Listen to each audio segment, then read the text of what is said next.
Hola a todos, todas y todes. Les damos la bienvenida a nuestro podcast académico titulado Docentes en el centro de la paradoja, entre la inclusión como promesa y la exclusión como práctica.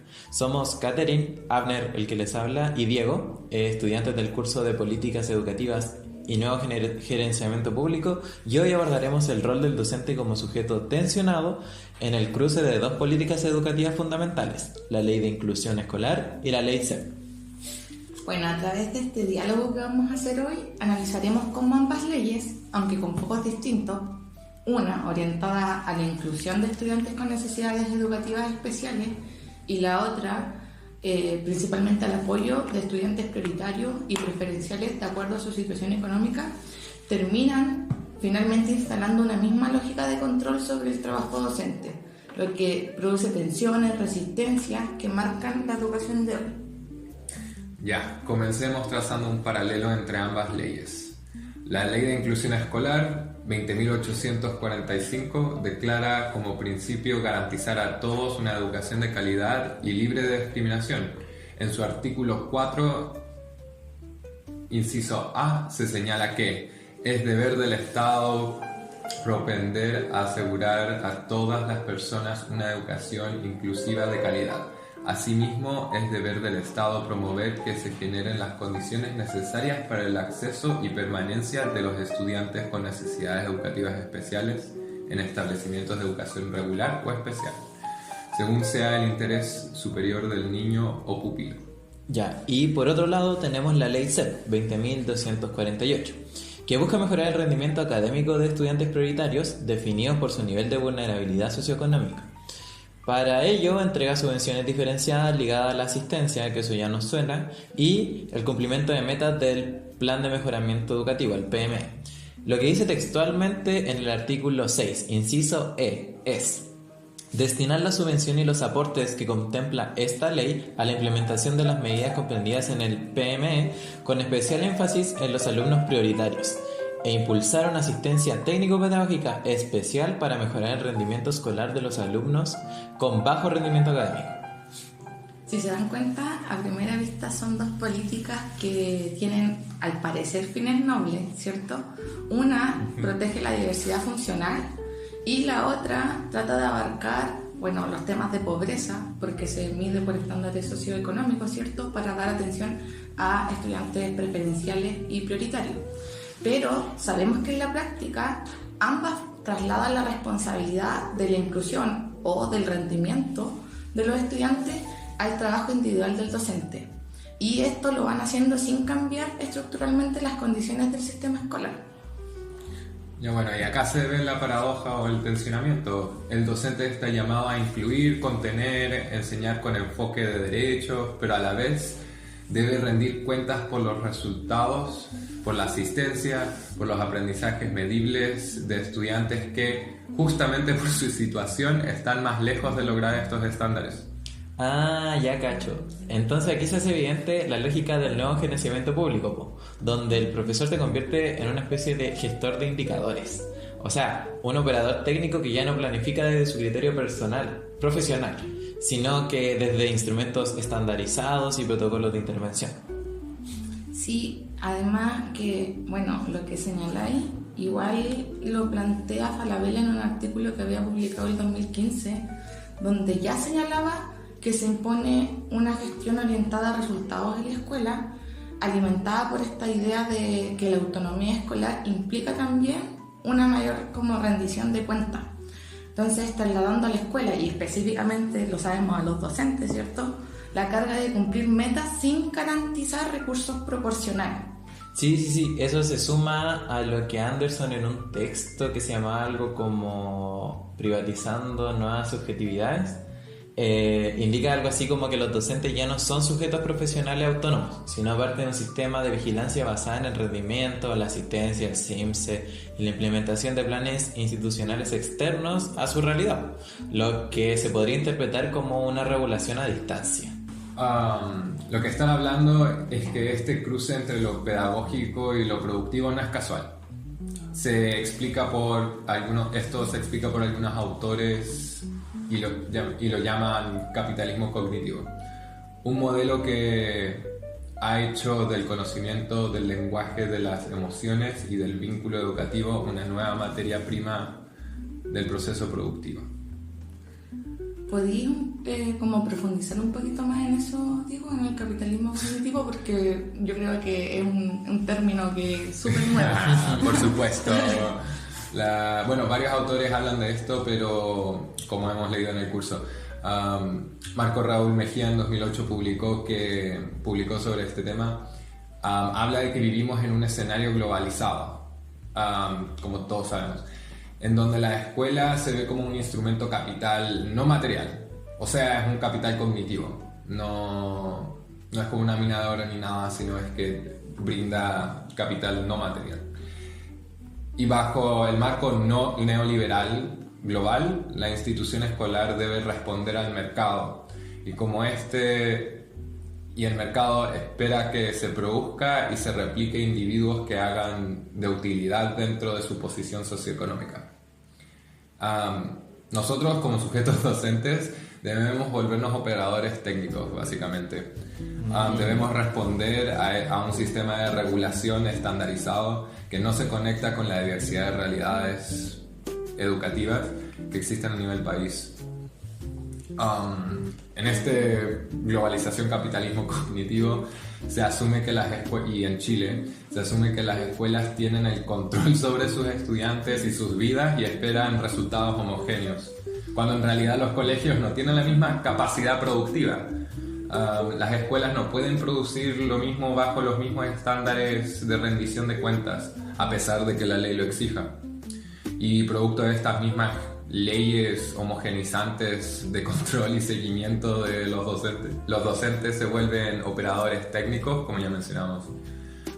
Intentan producir evidencias administrativas y legales que satisfagan las demandas del estado de mercado. Cada decisión que se toma en el aula, cada decisión que nosotros tomamos en el aula es respuesta a estas leyes de control, más que a las necesidades de desarrollo de los estudiantes.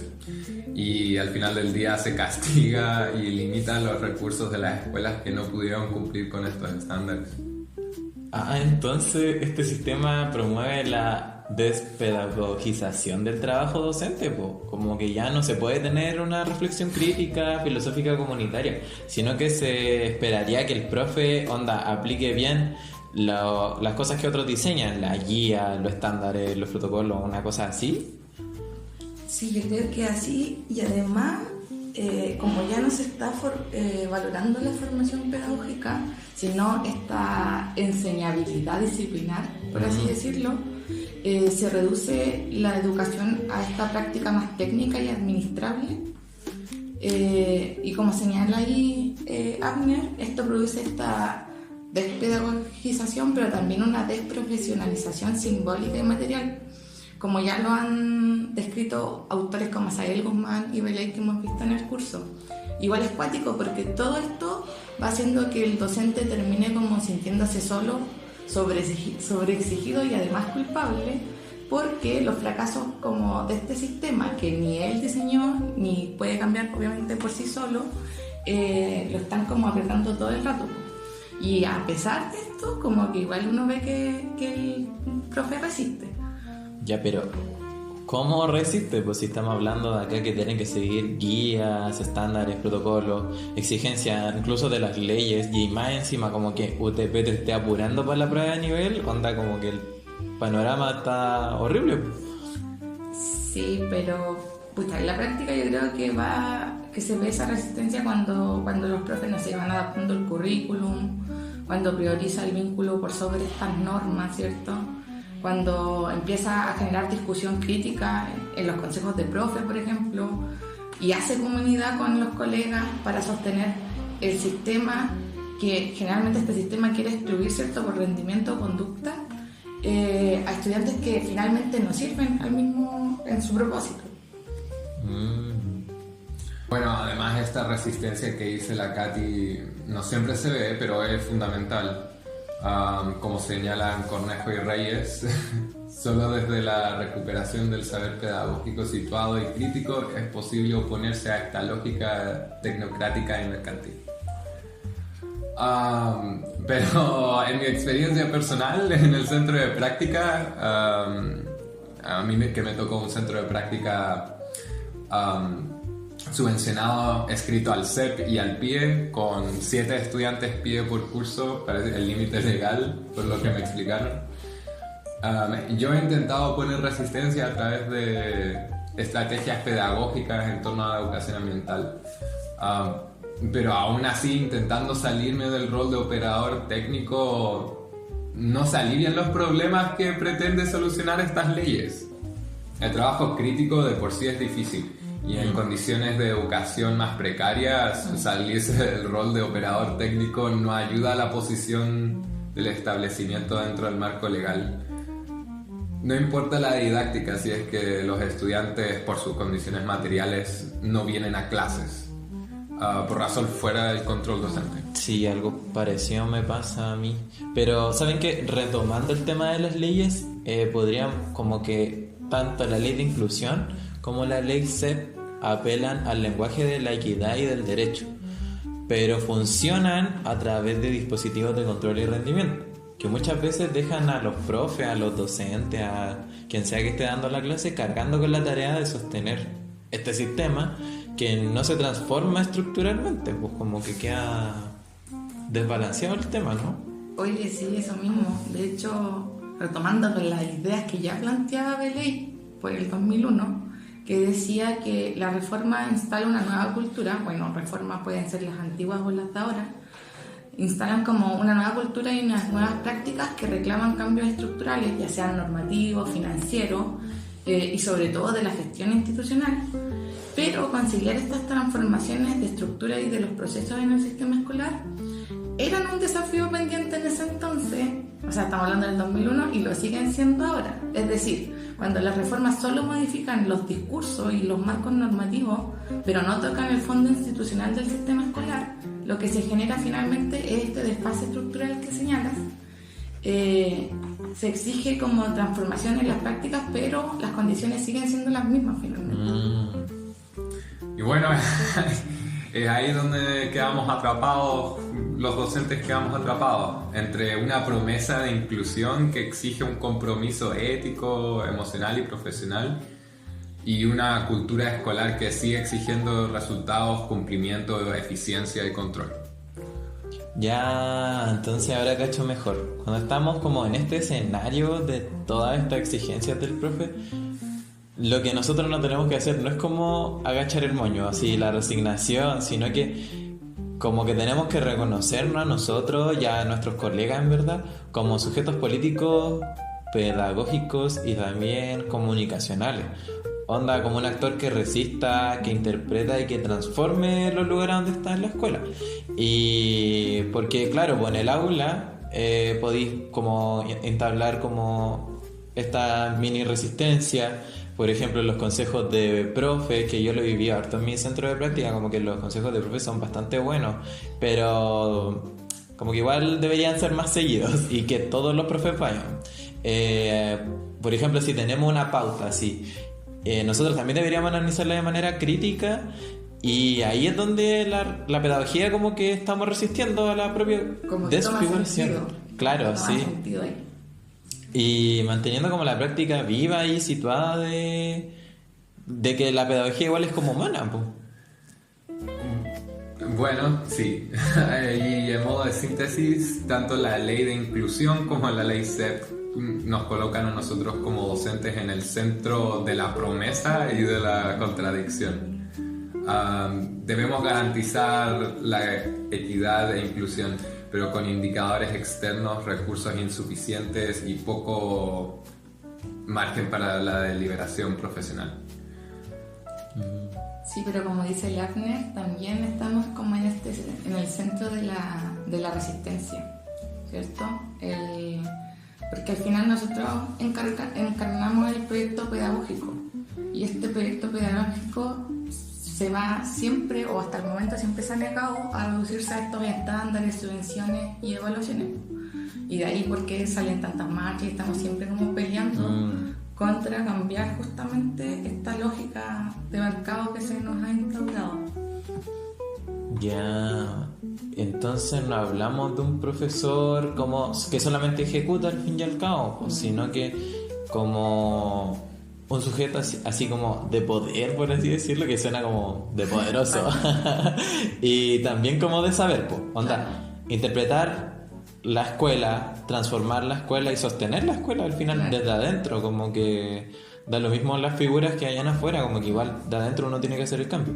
Y muchas veces no se reconoce eso, como acá que no. sí, acá cuesta caleta que lo reconozcan. Y bueno, ¿qué hablar de las condiciones dignas teniendo que cumplir además con leyes que no tienen piso real en la práctica? Onda, esto de las horas lectivas y no lectivas, como que nunca se cumple para nada. Siempre, por ejemplo, en mi colegio siempre necesitan a un profe que cubra y ahí el profe va sin ganas. Por ejemplo, imagínate un profe de artes de primero medio lo mandan a cubrir al curso taller de mecánica. Como, ¿qué había al fin y al cabo? No, y además, por ejemplo, claro, pues como decís, estas leyes sin piso, porque la ley de inclusión te piden que, claro, que integres, que incluyas, pero no hay profes, po. No hay profes. Imagínate tener cursos con niños con necesidades educativas especiales. Hay un límite, pero se está llegando a cumplir esos límites. Y en la práctica, además, tienes que cumplir otras funciones como atención de apoderados o ver otros casos, además de planificar tus clases, ¿cachai? Sí. Entonces, tienes que responder a esta inclusión que te lo exige la ley ahora, pero la escuela no está teniendo ningún cambio para, no sé, pues contratar más profesores o hacer capacitaciones, porque también sabemos que no todos los profesores pueden atender las necesidades especiales de los estudiantes. Sí, lo que estamos hablando,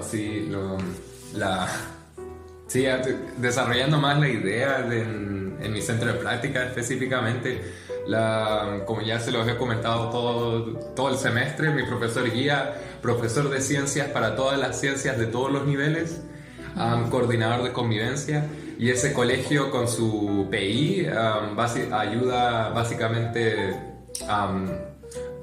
su público objetivo.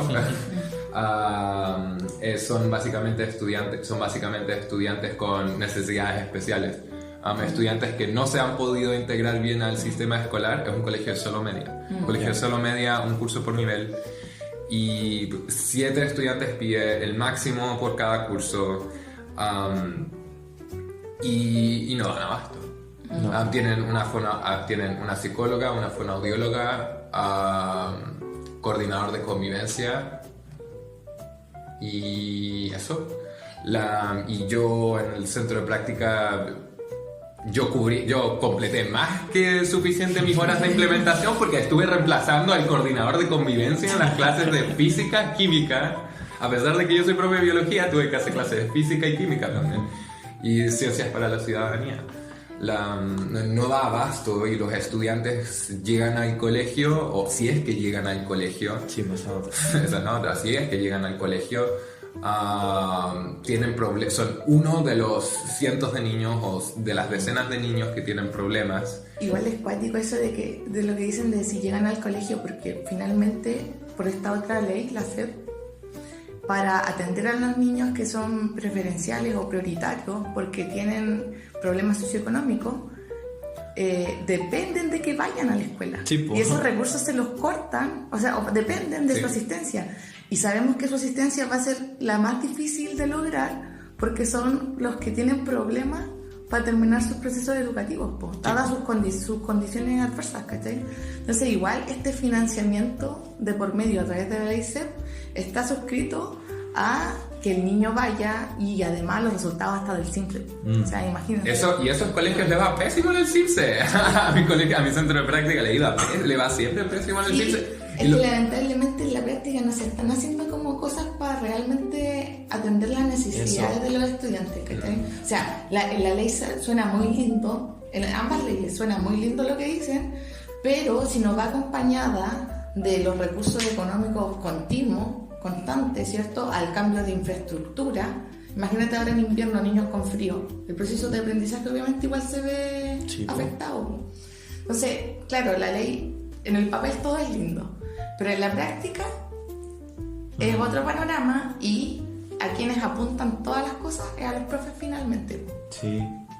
Sí, y ahí como que hace harto sentido esa cita que comentabas tú de ley del 2001. Como que ya hay cambio en el papel, hay cambio, pero la escuela igual, o sea, puede que haya cambiado, los profes ya no les pegan a los niños, pero tampoco significa que ahora seamos increíbles. Como que lo mismo que decía el Diego, a mí me pasa como contrario, como que el equipo de pie es súper grande, el de convivencia también, pero estoy en una comuna tan vulnerable que aumentan el número de niños que tienen necesidades especiales, pues entonces como que no está dando abasto. Y eso sin irnos para lo que nos comentábamos ayer hacia el aire de las matrículas de profe, que al profe se le está exigiendo todas estas cosas y van a haber menos profes después y van a haber más exigencia. Y si ya el profe es como operador técnico y todo lo que decíamos más arriba, ahora más encima va a tener como más leyes que cumplir. Chútale. Está complicado, pero esperemos que mejore, esperemos que vaya una reestructura real que ataque como este desfase que hablamos, ¿cierto? Entre lo teórico y lo práctico. Claro. ¿Le tienes esperanzas al SLEP? ¿Al SLEP? ¿A los SLEP?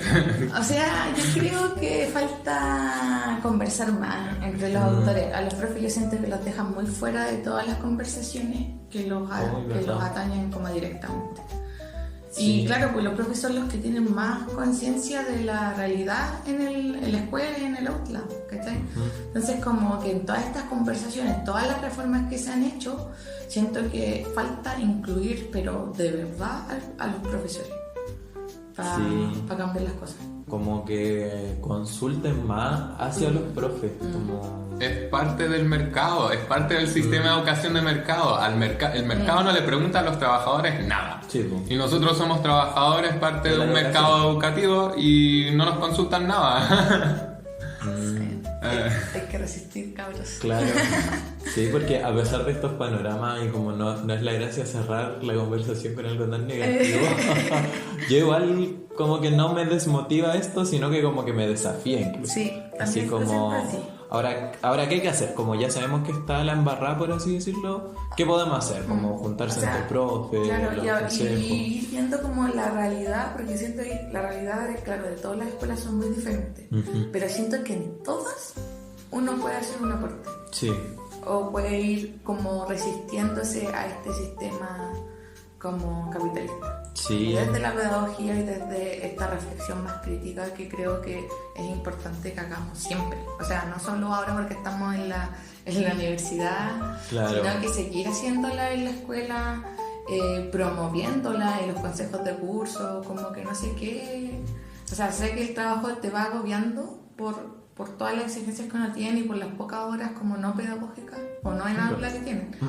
Pero creo que cuando dejamos de como criticar y de reflexionar es cuando como creo que se va a perder la batalla. Así que yo creo que todavía podemos hacer un cambio. Hay que movilizarse fuera del aula. Si somos trabajadores hay que demostrarse afuera de la zona de trabajo, porque si los trabajadores no pelean por los derechos y sus necesidades. También es cierto. Ya que nos quieran como empresa, vamos. Sí, hay que dar vuelta. Hay que reclamar como trabajador sindicalizado. Eso.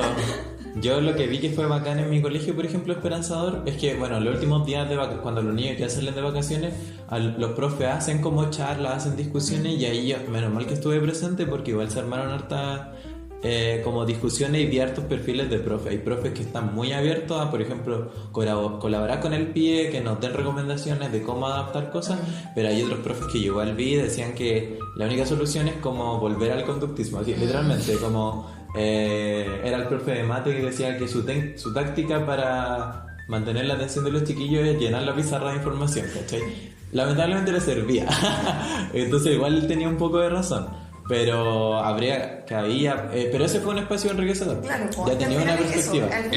Es que ese es un colegio, porque si haces eso en mi colegio, donde hay tantos niños que tienen desbalances emocionales a mitad de la sala, Pero eso es lo importante igual de contextualizar como en dónde estamos. Y desde ahí como hacer como la reunión que tuviste, que ya sacan algo, ¿cachai? Como más espacios así de reflexión. Así es, pues. Entonces, gracias por acompañarnos en este espacio de reflexión que estuvo bien reflexivo. Bueno, estuvo bueno. Sí. Siempre es bueno hablar de educación. Sí, y esas partes son las más enriquecedoras, como conversar con gente que igual está en el área, como no aislarse, siendo que eso puede ser un problema igual. Sí. Entonces esperamos que este podcast contribuya a hacer más preguntas que respuestas, que levante la discusión y a seguir pensando en la escuela no como donde el centro sea el control, sino que la humanidad, el vínculo educativo, las conversaciones, las críticas, que la convivencia, pero también hablar de cosas brígidas de la convivencia, no solamente hablar del matín. Lo que nos tensiona tanto. Eso. Chao.